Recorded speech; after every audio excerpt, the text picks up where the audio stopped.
Sila po talaga ang Napakadali lang. mag-identify, Ang Mr. Chair. tanong dito, napakadali lang. Bakit ang bilis ninyo makapag-release ng SARO galing sa program funds? Yun lang ang tanong namin. Anong influence meron si Saldico sa DBM?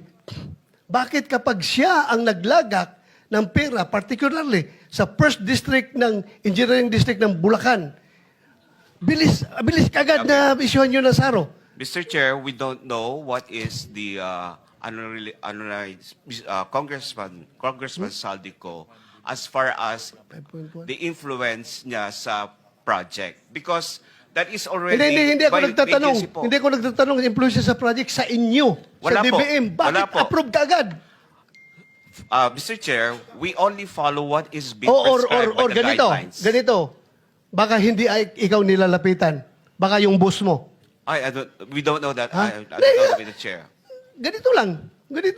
Bakit nagwa-wonder ang Pilipino? Bakit ang bilis ninyo makapag-issue ng SARO doon sa mga unprogrammed projects na nagiging ghost projects? Itong tanong talaga eh. Ito ang tanong. Bakit ang bilis ninyo makapag-issue? Sabi nga ni Sinwin, that should be, ang standard nyo is shovel ready. Meaning, pag-issue na ng SARO, pag-implement, tabol kagad, pala kagad, ganon. Oh, ito'y ghost projects.